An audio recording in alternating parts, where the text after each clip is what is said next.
Copenhagen. Translated from Danish, it means what is referred to as the new port of Copenhagen is in reality over 400 years old. New Haven now thrives as the heart of the city, but this cozy inlet and the streets that surround it were once bustling with a different kind of energy.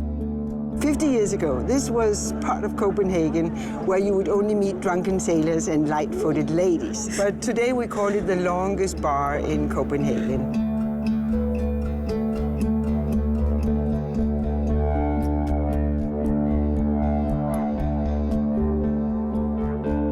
With the oldest active monarchy in Europe, Denmark played an important role in the evolution of several other capital cities. And the Vikings that left this port actually set foot in America long before Christopher Columbus did.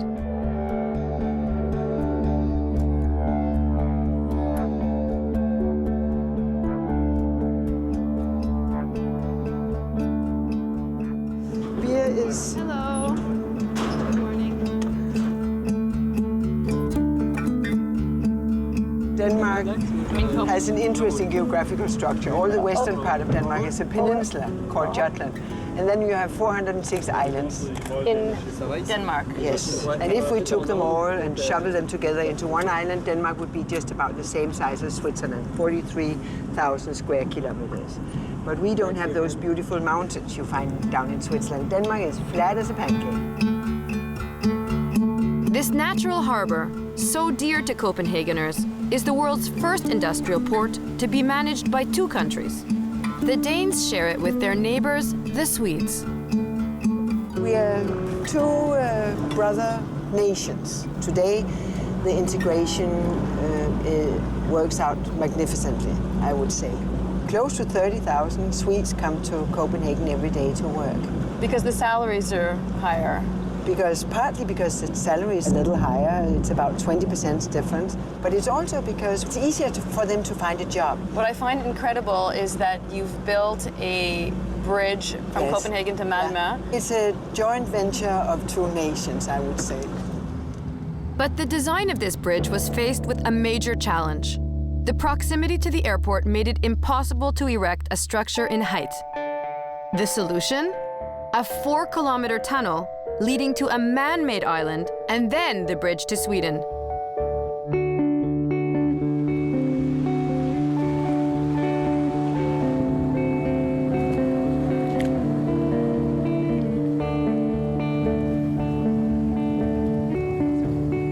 You know, the Danes love their boat. Danes think it's a human right to have a sailboat. And really, how could you not love boats when water is so present throughout the city?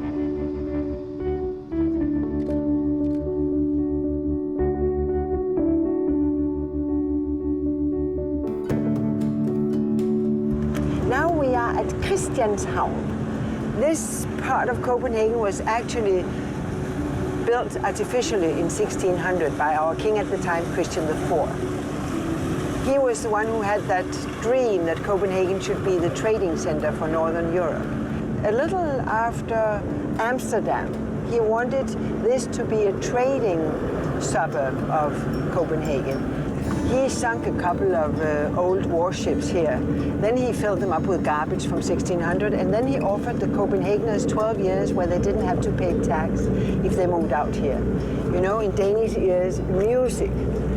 And he actually succeeded in establishing a whole commercial city.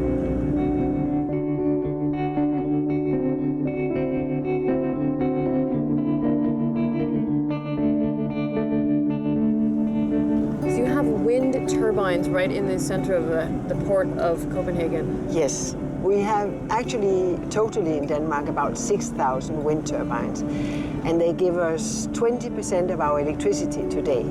But in the Danish parliament, they have decided that before year 2025, we should have at least 35% of our energy coming from the alternative sources. So it's not only the wind, but also the sun, the biotechnique, the strength from the waves on the sea. The environment has very high priority in Denmark. But the Danes have more than their wind turbines to be proud of.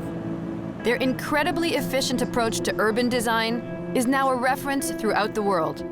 Leading urban planner Jan Gehl has been involved in projects as impressive as the redesign of Times Square. He tells me how his city's approach to urban layout focuses on functionality.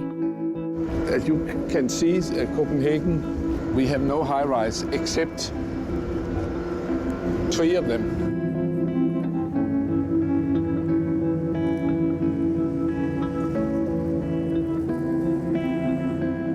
They decided very early that we are not doing high-rise. They refused to densify the center, and by doing that, all the offices and administrations have been scattered around, which also scatters the traffic. If you build up a fantastic center, then, of course, there will be a lot of traffic going to the center, and you'll have this big concentration. The center of Copenhagen has a very low density. If you make invitations for bicycling, which have been happening here for 40, 50 years, systematically, it becomes more and more convenient, more and more obvious, and more safe to bicycle. And now we are into a situation where 37% of all commuting to and from work happens on the bicycle. Tell me about the health benefits. You calculate them. The city of Copenhagen have made some economic survey about the benefits of bicycling. It's something about that every time a person bicycles a kilometer, the society gains $0.25. And every time the same kilometer is traveled by a person in a car, the society loses 16 cents or something like that. And that is a calculating which take into account, of course, that the infrastructure for bicycles are very cheap, that the bicycle in itself is very cheap compared to a car, that pedaling is free of charge, and the people who bicycle regularly, they live much longer and have fewer hospitalizations and less health expenses. When all this is piled up, they found out that actually it's much better investment for society to have people bicycling than to have people going in motor cars. Copenhagen, I would say, is one of the most walkable cities I've ever seen. Yeah, I think you're right, and they have done a number of things. They have systematically taken the sidewalks and the bicycle lanes across all the side streets. That means that you more or less stay on the sidewalk. You're not to cross any streets, but the cars are to cross the sidewalks, which is a fantastic difference because firstly, it tells the pedestrians they are just as important as any person who is in a car. And also the bicyclists are just as important. And that means that my grandchild, who is 8 years, she can walk to the school now because she can stay on the sidewalk all the time. That is a great difference also for elderly and for wheelchairs and baby strollers. According to Jan, a city should be designed for people, not for cars. Copenhagen is so family-friendly that outsiders might get the impression there's a permanent baby boom. That's not the case. The city is just very well thought out and structured around a very efficient concept, the finger plan. The finger plan was after the war, where there was a big period where nothing happened because it was not possible to build during the war and whatever. Second World War we are talking about. They realized that there would be an expansion, and also the Western world were industrializing and people were moving from the countryside to the cities. So there was a big expansion expected, and they were quick enough to formulate the framework for how the plan should be made. They published this plan of organizing the expansion of the city along some transport corridors where you should have a suburban train line and also a freeway in each of these fingers. And that has actually been followed. And the reason why it works here is that we haven't got a big concentration in the middle. Because if we had a big concentration in the middle, all these would be choked. But what has happened is that we have got the finger plan, and they have also made a number of ring roads so you can go across the fingers. And one of the benefits of the finger plan, of course, is that you have a decent public transportation for most of the people, and also that you can preserve the landscape. It actually has been a very good idea, and it's copied many places around the world. How do you calculate the livability of a city? Some of the latest things which has happened in Copenhagen is that they have decided in the city council that this city should be the best city for people in the world. And also they have another decision that it should be bicycle city #1 in the world. To have a livelier city, a safer city, a more attractive city, more friendly, people-oriented city, but also more sustainable and have a healthier population. And it's really important that people meet other people in society face to face, and that you actually come out and be part of society and see who the other fellows are in the city. By making very nice spaces, it's more and more natural that you come out and actually spend time. In a city like this one, when we ask people 30 years ago, why are you in the city? They would say, I'm in the city to shop. But now the majority would say, I'm in the city to be in the city. The reason for going into the city has changed from a purposeful thing to a more leisure-oriented thing. They go into the city to see what's going on and to have a good time, to enjoy, and then they also shop. But that's not the major purpose anymore. So the city public spaces become a destination in their own right.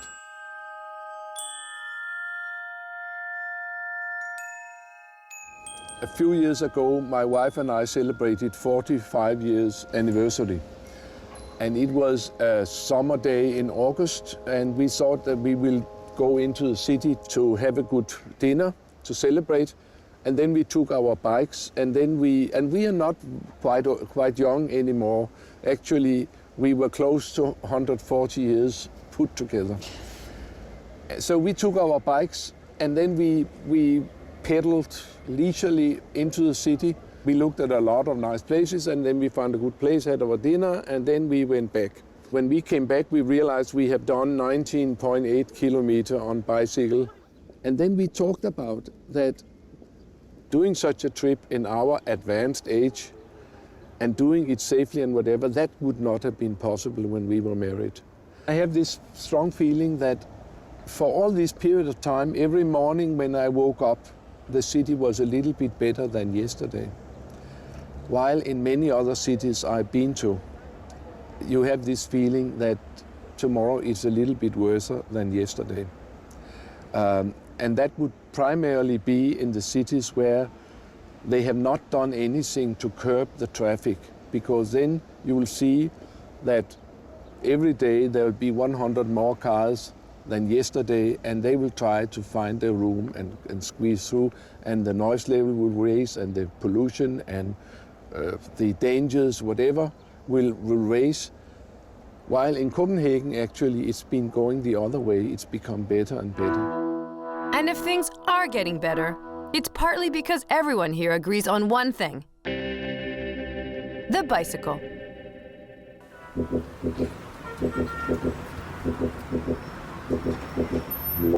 The bicycle is truly a phenomenon here. This simple and almost free mode of transportation is by far the city's most valuable asset. With more than one bike per person, Copenhagen has become the cycling capital of the world.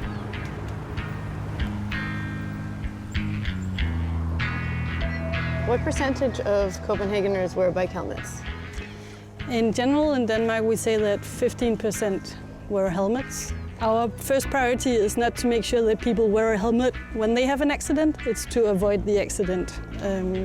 So therefore we work very seriously with the traffic safety and education of cyclists.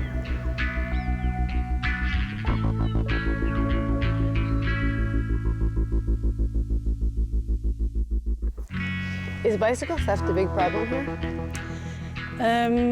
Yes or no. Many bicycles only have very simple locks. I think, this bicycle, for instance, has a very small lock. And it's not attached to anything? It's not attached to anything. The Danes want it quick and simple. They don't want complicated, big locks that are heavy to transport.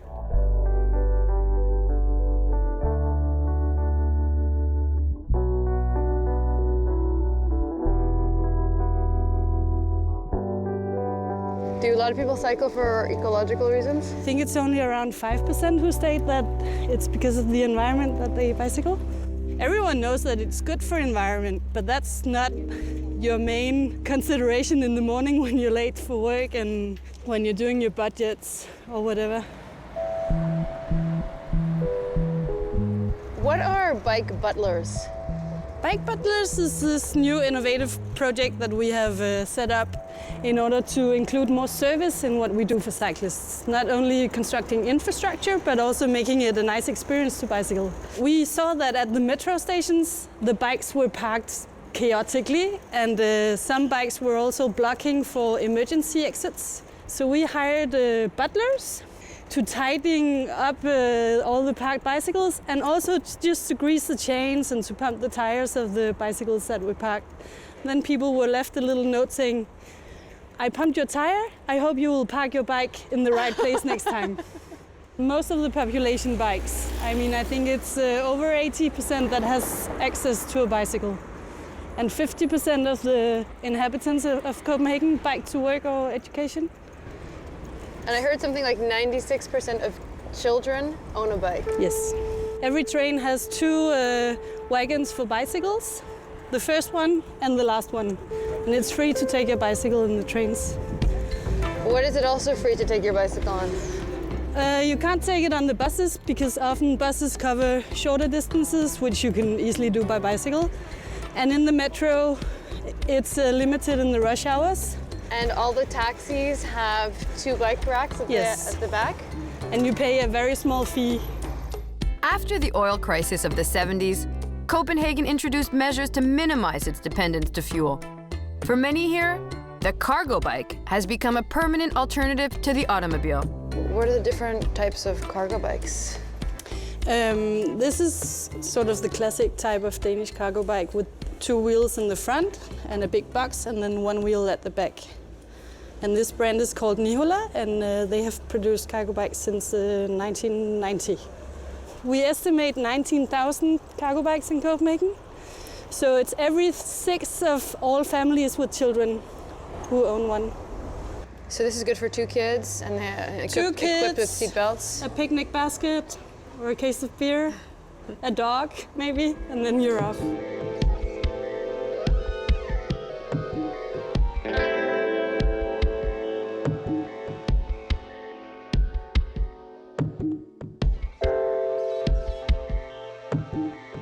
We call them cargo because they have the shape and the size of a car, and it fits 4 cargo bicycles inside. And so as you can see, families are using it right now. Each corner holds a cargo bicycle. They have their own personal key so that they can lock it and open it. And here, citizens can send an SMS and say what they think about the cargo bike facility. You also have a website where people can send feedback as to the condition of the bicycle paths. Yes.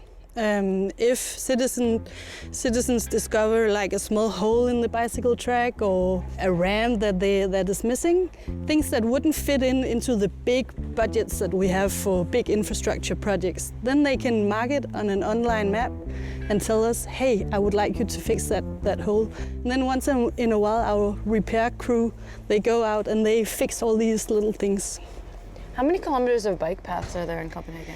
In the municipality of Copenhagen, we have 346 kilometers of bike path. And if you count the greater Copenhagen area, it's around 1,000 kilometers of bike path. So every day, Copenhageners bike around 1.2 million kilometers. Tell me about the green wave.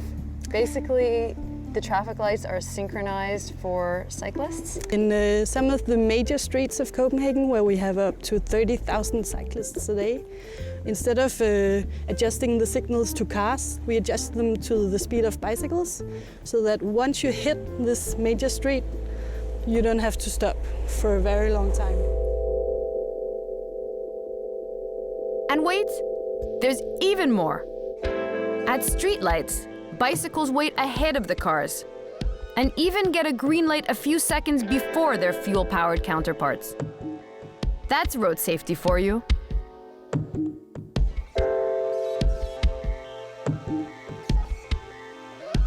We have just started up a big collaboration with the 18 municipalities in the greater Copenhagen region to make what we call bike highways, in order to connect different municipalities so that when you reach a municipal border, the bicycle track does not end. Actually, you have very good facilities. If you live far away from your work, you can still go by bicycle.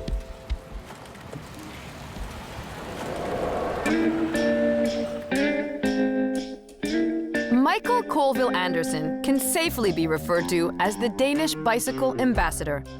He's the author of the busiest blog in the industry, CopenhagenCycleChic.com.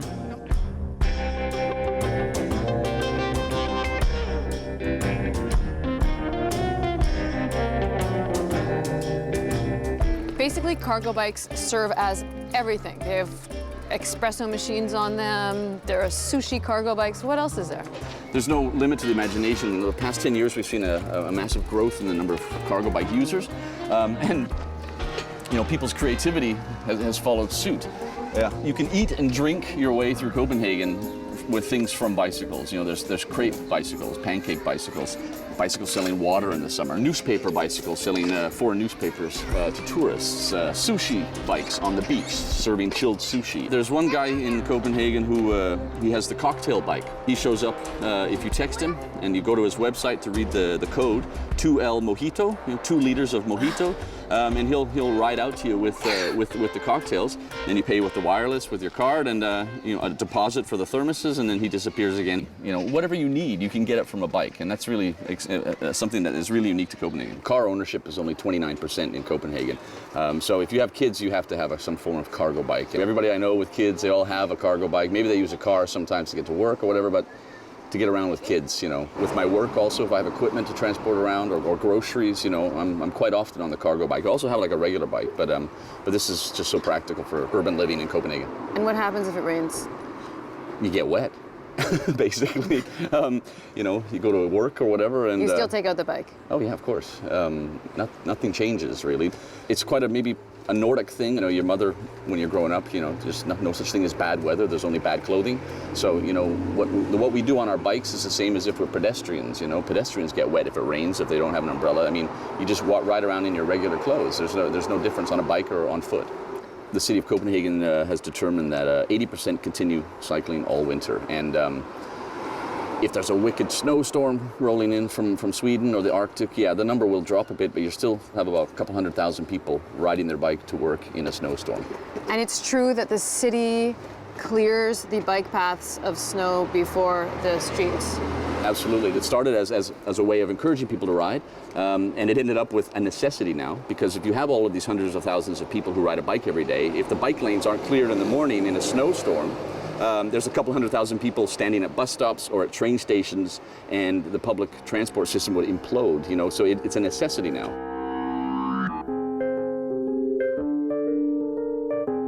It's a design country, Copenhagen, so if you design bicycle infrastructure well, people don't have to break the rules. You know, a lot of people will jump red lights in other cities because they're protecting themselves. You know, they're afraid that car didn't see them and they're going to, you know, turn right without looking. Absolutely. So it is, I mean, I'm not justifying running red lights. People are taking care of themselves. So they're going to roll through the red light in order to be ahead of those cars that are coming up behind. But once you create an infrastructure that is well designed, people behave. Once you encourage the mainstream to ride bicycles, they just want to go to work quickly. So they will, you know, that's what you see here. It's just regular citizens, you know. Once you broaden the demographics of who's cycling in the city, people start behaving. I like to always say we don't have any cyclists in Copenhagen. We just have a lot of people who use bicycles, bicycle users. In many countries, it's a fetish object for a variety of subcultures. You know, they love their bicycles, they polish them and all, and that's great. But here, it's a workhorse. It's a tool, like a vacuum cleaner. The Danes are into practicality. Absolutely, you know, and if your bike gets stolen or if it, you know, falls apart, you might get it repaired or you might just buy a new one. In Denmark, every year we scrap 400,000 bicycles and we buy 500,000 new. And so we don't take it very seriously. Some people have nice bikes. We spend more on our bikes than any other country in the world, but you know, it's just a bike. Bicycles aren't the only thing Copenhagen has an abundance of. There's also bold and brilliant architecture everywhere you look. Maybe it's because Copenhagen was the home of architect Arne Jacobsen, But the concentration of architects here is about twice as high as anywhere else in the world. The result is the impressive and ingenious use of space, and it all revolves around functionality.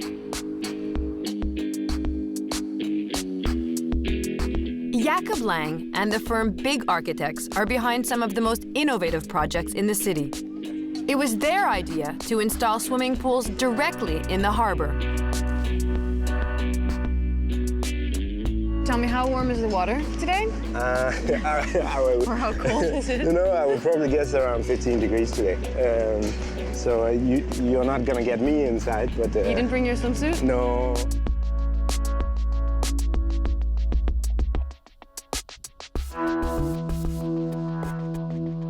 The main idea is that the lifeguard tower is sitting in the center of the harbor bath. So all the different areas of the bath itself is sort of oriented with sort of from this directional point so that they have a clear overview of everybody swimming at the same time. One of the things you're not allowed to swim in the harbor where you still have ships and so on. That's why we need to have a designated area for the swimmers. Is there a way to describe Danish architecture? At the moment, Copenhagen has a very sort of strong pool of young and very ambitious architects that are trying to push the boundaries of what you normally do. We try to be a part of that group to sort of help shape the surroundings around us and make the city that we want to live in. And the new marries well with the old? You know, it's all about contrast, basically. If you have an old church and a new building next to it, if you try to look like the old church, then it's just going to be, I don't know. You have to shape it differently and create the contrast between the new and the old, and that's what becomes strong architecture. Is Copenhagen a playing field for modern architects? We've had sort of a tradition for that the city architect is only there to make sure that the architecture that you build is pushing boundaries and is becoming a reality. When we design a piece of architecture, we always try to sort of give something back to the city. So this is sort of a classic example of trying to give as much space as we can back to the city, and maybe that's sort of the attitude of Copenhagen. We are designing a power plant where the entire roofscape of the building is going to be one big ski hill. So a 100-meter tall ski hill, almost in the center of Copenhagen, where everybody from Copenhagen can go and ski. And of course, we don't have that much snow in Denmark. So in summertime, we have this fabric on the roof itself, where you can summer ski all year round in bikinis, if you like. Sustainability has always been a very big part of the Danish architecture business. We have some very, very strong demands in written that we need to follow. And so it's also something that every architect in Denmark has grown up with. So of course it is a big thing in every project that we do. We make our way to Ørestad, a brand new neighborhood built around a train that doesn't require a driver. Of course, we didn't need the train. We had our bikes. Tell me about Ørestad. Is that the place of tomorrow? It's a new part of town, and I think as every new part of town, it will take some years before it really gets sort of atmosphere and everything. It's mainly people that want to experience something new, that want to try to live not as everybody else, but that are open to something extraordinary. Ørestad seems to be the land of architectural opportunity and experimentation. The Mountain Dwellings project is a prime example. You have a parking house underneath that is then sort of acts almost like a foundation for putting these apartments on top of. I think it's very much about sort of this idea of having some extra. Apartments doesn't need to be, you know, in a certain way. There's way of expanding that universe. So the car park is sort of elevating all these 80 flats up, and all of them has almost like 100 square meters of garden in front. The apartments is facing this terrace, and then you have this peak sticking out. So every apartment in the project have 180 view of Copenhagen city in front of them. As you can see, it's quite a huge roof. All of the water which is falling on the building itself is collected in a big tank, and if it stays dry for a few weeks, the plants grow without adding water from the outside. Self-sustainable. Yeah. Nice. We can go and see if you want. I would love to. Yeah? Let's go. Let's go. These are 260 parking spots, and they're all sort of laid out as this mountain slope. You can even you have this mountain path coming all the way up. And then in the middle of the building, there's this sort of inclined elevator taking you up to the floor that you want to go to. It was quite a nice idea that people could relate directly to a floor just by the color itself.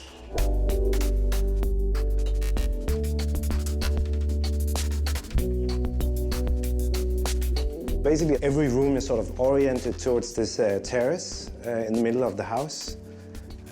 It almost becomes like this extra living room of your own home. Here you have complete sort of privacy, and if we move further out, you become part of this sort of the urban garden, and now we're on the 6th floor, and I think today we can almost see Sweden in the background.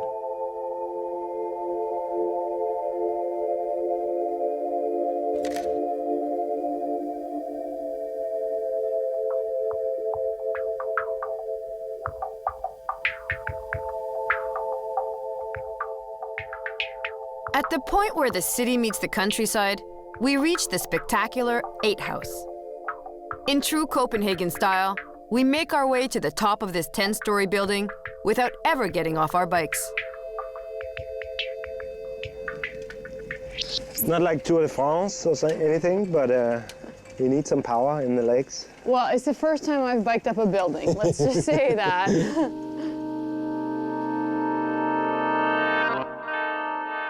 I have to admit, I've never seen anything quite like this in my whole life. As you can see, we are sort of on 9th floor. We were able to bike up. All the elevators has been dimensioned so that you can bring in your bike. And the mailman can sort of bring his mail right to your front porch just by bringing his bike up here. What was amazing when we were biking up is that people were sitting on their terraces, which are on a slope, and basically having a drink and playing with the kids. It's a little community here. Yeah, it is.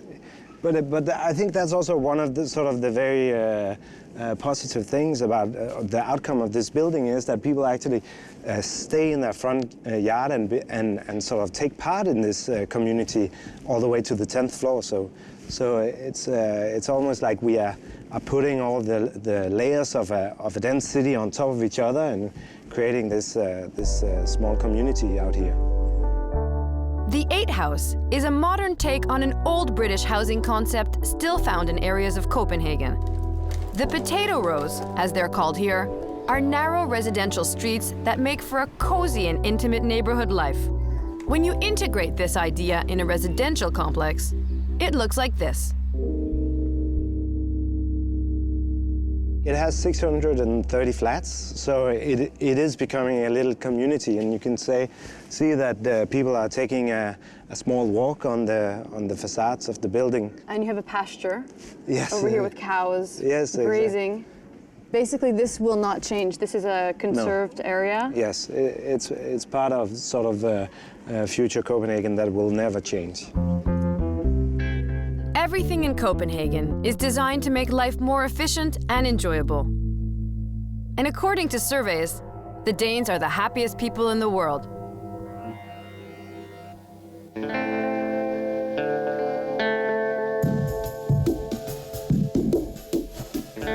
Sociologist Emilie van Heuen travels the world to speak about Danish well-being. With her, I try to identify what makes life here so enjoyable. Copenhagen keeps getting ranked #1 in the world in surveys about happiness and well-being. Why? Yeah, because we have a welfare system that works very good, and we have the highest degree of women working in the world, and that makes a very equal society too. Then we have a very high degree of education, and people think they have a kind of responsibility to be happy themselves. And that's what they try to do.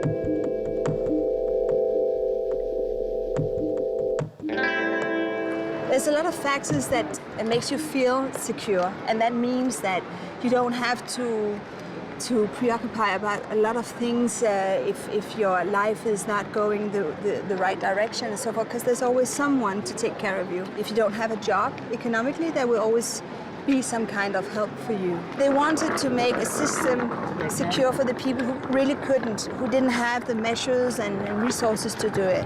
At the same time, we have this system that we support the young people who are studying.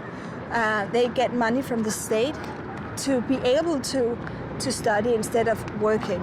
And everybody's allowed to the university. You don't pay any money to go to the university. And it has made some kind of social equalness. They have the right to enter the colleges, to have some kind of other education. And that equals also our society, of course. Are you the most highly taxed country in Europe? Not only in Europe, I think. We are, I think, the most highly taxed country in the world, yes. You heard that right. The happiest people in the world are also some of the most heavily taxed people in the world. The cost of living in Denmark and in Copenhagen is very high. Yeah, and that's because we also have quite high salaries compared to a lot of other countries. And of course it has something to do with this secure system that we have, the welfare system, that we earn a lot of money and we pay a lot of money of taxes to be sure that the whole society is actually working. And then of course we have very high costs for living. Housing is expensive here? Housing is very expensive, but at the same time, housing is one of the most important issues for a Dane. People live very much in their houses. They invite each other to their houses, and a lot of people are living alone too. We have a lot of people who are maybe in relationships, but they keep their own apartment or their own house instead of moving together. So we need a lot of houses in Denmark. Perhaps this cocooning nature explains the unique state of well-being the Danes cherish, the hygge. There was one foreigner that said that the Danes are very strange people. They light a candle and then they worship a god called Hygge. And what you do is that you kind of, you cozy together, you know, you get together and then lighting a candle, eating something nice, having, you know, moving together and making a nice atmosphere, not discussing and debating or anything, but just, you know, cocooning together in a way that the outside world is not a part of it. If you have a Latin people who wants to debate, then he ruins the hygge. So hygge is like a feeling of well-being surrounded by family? Yeah, and secureness too, that you feel secure, and it is a ritual. It is a ritual that we do. You can almost not hygge without lighting candles, for instance. It's like when you light a candle, then you start the ritual of having a hygge. One of the most striking expressions of the local search for well-being, the passion for quality food.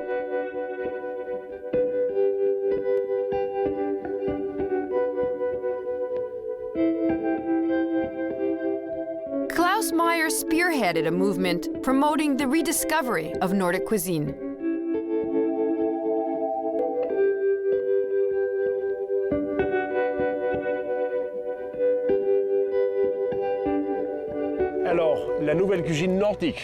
The new Nordic cuisine is all about the transformation of our culinary culture.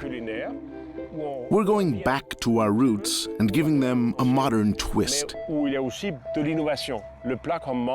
The food we eat should take our climate and location into consideration. We celebrate what nature has to offer throughout the year. And we try to limit the distance between the garden and the table. No one said we couldn't cook the ingredients, but if everything is transformed, we lose the essence of the produce. That's not Nordic cuisine. One of the defining elements of Nordic cuisine is the idea of sharing everything. Nothing is a secret. The more we give, the more we receive. It's karma, yes. We also want to redefine what we call luxury. One of our greatest luxuries is actually our know-how and our awareness that this or that plant is free and accessible to all. But we have to find the plant and have the guts to use it.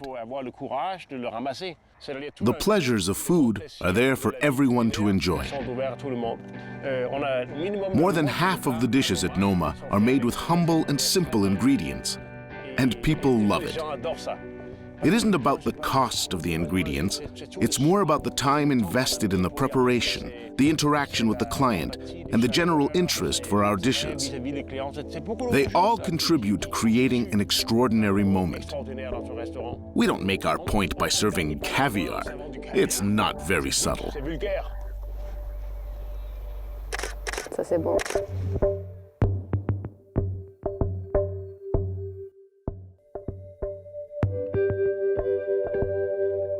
Klaus's restaurant, Noma, was voted best restaurant in the world 2 years in a row by the San Pellegrino Guide. Yet the wowing dishes created by its chef René Redzepi radiate with simplicity. The ingredients on the menu come largely from its private gardens and from the abundant waters that surround the city.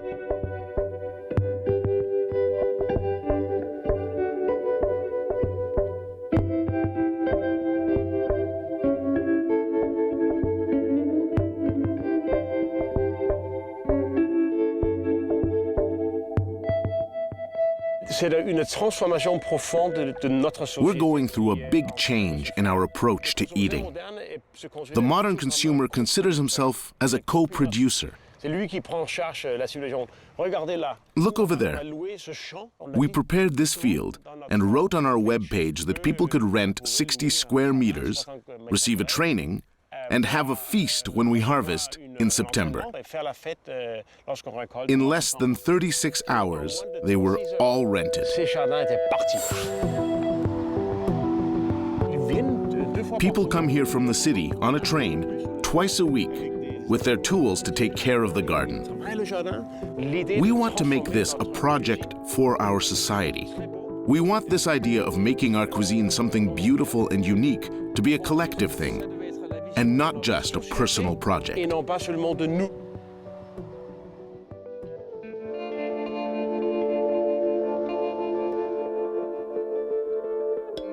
Everything in Copenhagen encourages a healthy and happy lifestyle. The city has its own way of doing things, based on concepts that make convenience a priority. In a place where bicycles and their riders are treated with great respect, who knows? Maybe the car will soon be a thing of the past.